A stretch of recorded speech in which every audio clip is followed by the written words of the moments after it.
G5 પર એક movie આવી છે સાયલેન્સ 2. હેલો મિત્રો, હું છું અમિત. તમે જોઈ રહ્યા છો સિનેમા શો. સાયલેન્સ 2 એ હ્યુમન ટ્રાફિકિંગના મુદ્દા પર બનાવેલી ફિલ્મ છે.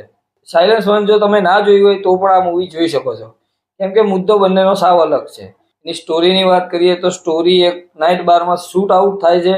શૂટ આઉટની સાથે સાથે શું કનેક્ટેડ છે, એ કેસ કઈ રીતના સોલ્વ થાય છે, શું આના પર કોઈ મોટા માથાનો હાથ છે, એ બધી વાત આ ફિલ્મમાં રજૂ કરવામાં આવી છે. વાત રજૂ કરવાની સ્ટાઇલ સારી છે. ફિલ્મ તમને પકડી રાખશે. સ્ક્રીન પ્લે પણ સારો છે. ડિરેક્શન સારી રીતે કરી છે. સ્ટારકાસ્ટની વાત કરીએ તો સ્ટારકાસ્ટમાં મનોજ બાજપાઈ, પ્રાચી દેસાઈ જેવા સ્ટાર્સ આ ફિલ્મમાં છે. મનોજ બાજપાઈએ બહુ બહેતરીન કામ કર્યું છે. પ્રાચી દેસાઈ ઓકે છે. મેકર્સે આ ફિલ્મને થિયેટરની જગ્યાએ OTT પર રિલીઝ કરી છે.